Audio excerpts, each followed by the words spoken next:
আজকে আমার রেসিপি হচ্ছে লোটে মাছ দিয়ে পরাঠা।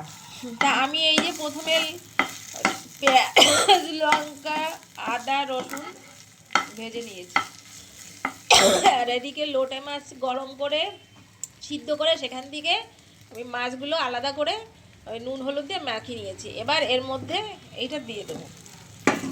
এবার ভালো করে যতক্ষণ না বেশ কড়া কড়া ভাজা না হয়, মানে জলটা চুষে না নেয়, ততক্ষণ আমি ভাজবো। আর ওদিকে আমি ওই আটার যে দলাগুলো, আটা বা ময়দা গোলাগুলো পাকাবো। রেসিপি যেহেতু লোটে মাছের পরাঠা, তাই এই গোল গোল করে পাকিয়ে রেখে দিয়েছি ময়দার। আর এখানে এই যে লোটে মাছের এই ইয়েটা চৌকা কোনা করে, আর এদিকে আমার এই যে লোটে মাছটা ভাজা হয়ে গেছে, ভাজা করে রেখে দিয়েছি। এটাকে এখন ওই পুর দিয়ে ওর মধ্যে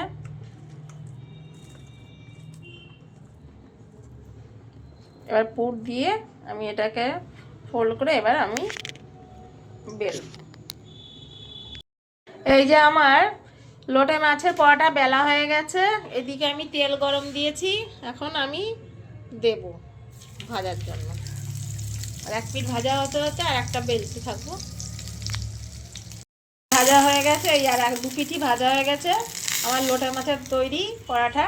এবার আমি চা কিংবা কফির সঙ্গে গরম গরম বিকেলে একদম ভালো একটা স্ন্যাক্স দেবো, পরিবেশন করবো।